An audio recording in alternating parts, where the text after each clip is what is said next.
Bonjour, l'association existe depuis 2022. On a décidé de la cofonder puisqu'on avait des expériences professionnelles chacune qui nous permettaient de voir qu'un certain nombre de familles qui avaient une situation de handicap de leur enfant n'avaient pas de solution pour pouvoir être accompagnées tout au long du quotidien. Et on a donc décidé de réfléchir ensemble à comment pouvoir leur créer des solutions et quel réseau on allait pouvoir créer autour d'elles pour lutter contre leur isolement et leur solitude.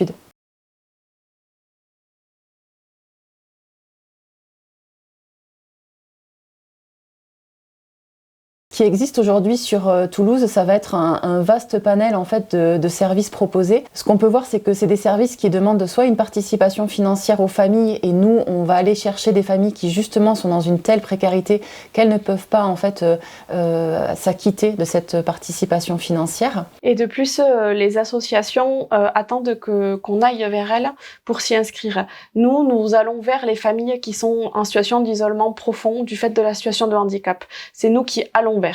Il y a aussi cette notion de domicile, puisque finalement nous allons au domicile, nous n'avons pas vraiment de local où recevoir les familles, on est vraiment dans cette idée là encore de pouvoir nous déplacer, nous rendre disponibles pour elles, et c'est ce qui va changer un petit peu par rapport à ce qui existe aussi sur le territoire, où on va demander finalement aux familles d'être mobiles, de se mobiliser pour pouvoir aller participer aux activités ou aux rencontres.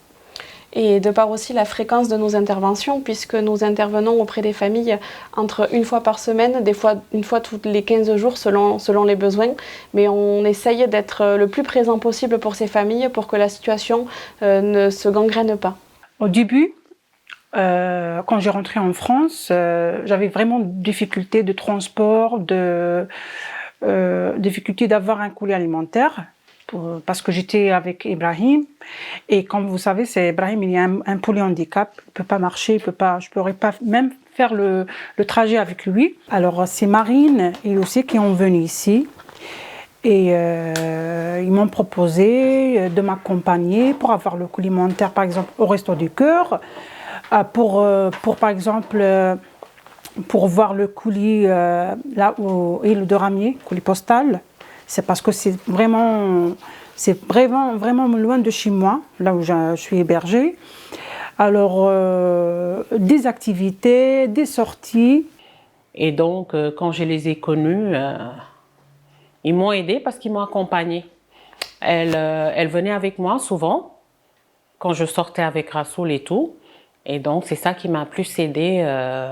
Rassoul a pris l'habitude de sortir.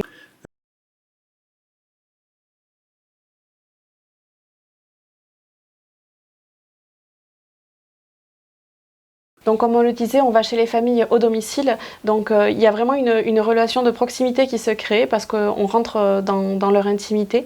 On prend le temps de créer la relation, de créer la confiance, le lien entre nous.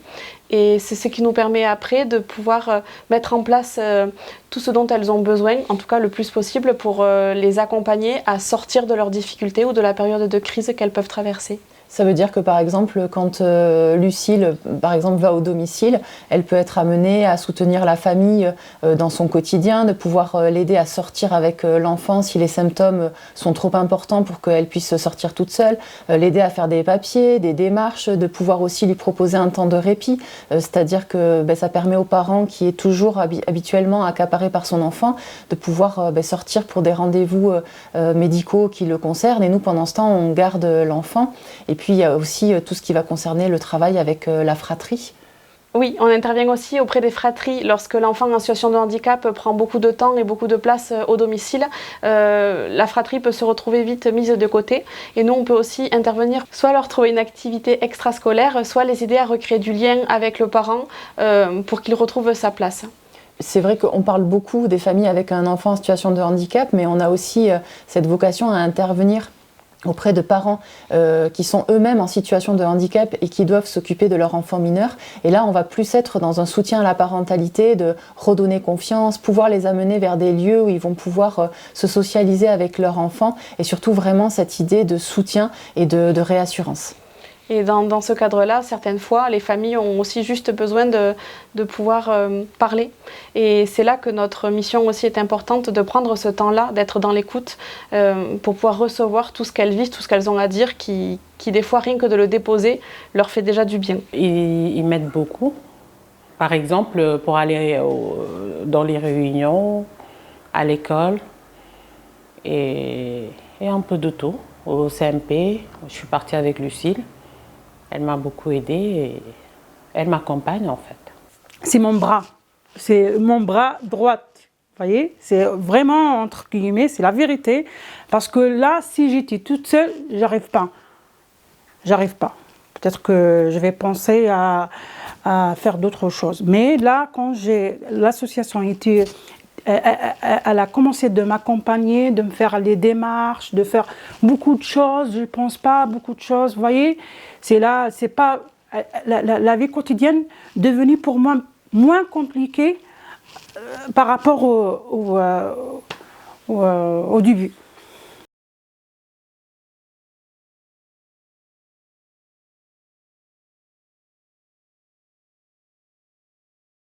On peut y voir un peu les deux, c'est-à-dire que c'est vrai que c'est des familles qu'on va généralement, au moment des rentrées scolaires, on voit que les familles qui ont un enfant en situation de handicap se mobilisent pour faire savoir au grand public que certains d'entre eux n'ont pas de place ni à l'école ni en établissement. À ce moment-là, on voit que le grand public se tourne et regarde un petit peu ces difficultés, et puis après finalement tout au long de l'année elles sont à nouveau oubliées, remises dans leur quotidien avec parfois, je le redis, pour certaines, des familles qui ne peuvent pas sortir de chez elles. Donc comment montrer qu'on existe quand on ne peut pas sortir et se montrer dans la société? C'était un peu difficile parce que je ne sortais pas et il n'y avait pas de prise en charge pour Rassoul avant.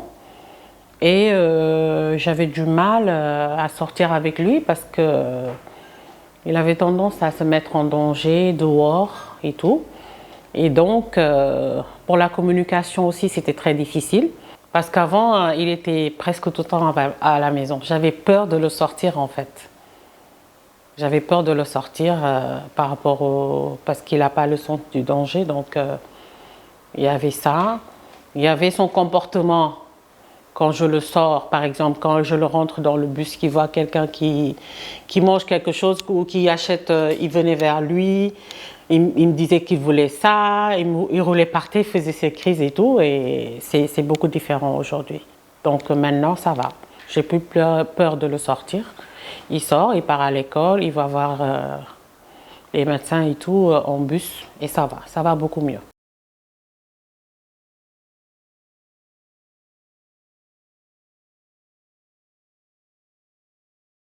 Ben déjà, le fait qu'on ait un turnover, on va dire, des familles, c'est-à-dire que le fait qu'on termine des accompagnements veut dire que quelque part la situation de crise ou la situation de grande vulnérabilité s'est apaisée, étant donné qu'on ne quittera pas une famille, on ne cessera pas un accompagnement tant que la situation ne se sera pas stabilisée. Ce qu'on peut voir aussi, c'est qu'il y a un retour des familles qui est positif, c'est-à-dire qu'on voit leur situation qui s'améliore, elles-mêmes font des retours positifs, et on voit que les partenaires sur le terrain nous adressent des familles de manière régulière, ce qui prouve aussi que finalement chacun voit qu'il y a un intérêt aux actions qu'on peut proposer et aux interventions qui sont menées avec ces familles. Et jusqu'à présent, on a essayé de garder un lien avec les familles qui sont sorties de notre accompagnement au cas où, pour être sûr que ça puisse durer dans le temps et qu'il n'y ait pas besoin qu'on y retourne.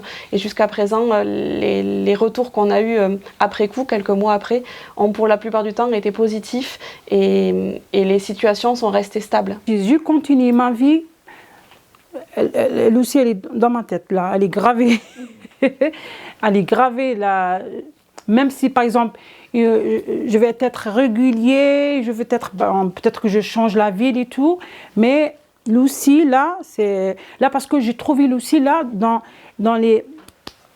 Quand j'avais vraiment en difficulté, j'avais vraiment assez de problèmes, là, je pensais peut-être, entre parenthèses, à suicider, à avoir beaucoup de choses, parce que j'étais toute seule. Et j'ai trouvé cette dame qui m'encourage, qui me donne le soutien, me dit non, vous inquiétez pas, on est là. Et voilà.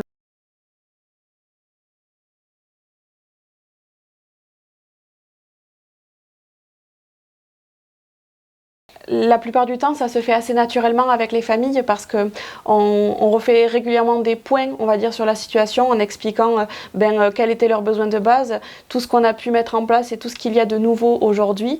Et petit à petit, on arrive à la conclusion que les besoins qu'il reste ne font pas partie de nos missions et que la crise est passée. Et lorsque la famille arrive à cette même conclusion avec nous, qu'effectivement, les besoins de début ne sont plus les mêmes aujourd'hui ou ne sont plus du tout, on en arrive à petit espacer les rendez-vous pour que ça se fasse en douceur et pour que nous on s'assure que même sans notre présence aussi régulière ça tienne pour finaliser l'accompagnement en douceur.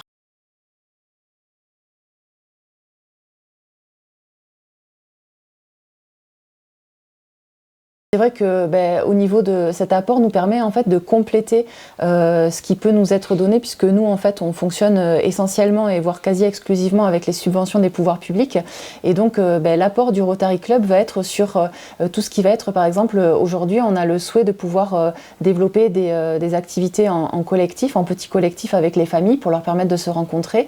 Donc pour ça on a besoin d'un local, on a besoin aussi de pouvoir mettre en œuvre des transports, financer un peu aussi tout ce qui va être activité de loisirs, activité ludique. Et c'est vrai que c'est par l'aide du Rotary qu'on va pouvoir y arriver. On a sorti tout ensemble avec une autre famille. C'était vraiment agréable. C'était vraiment, ça me change un petit peu. Ça m'a donné un petit peu l'envie de, vous voyez. C'était des activités par rapport pour aller au ludothèque, au parc, des sorties en fait que je faisais pas avant.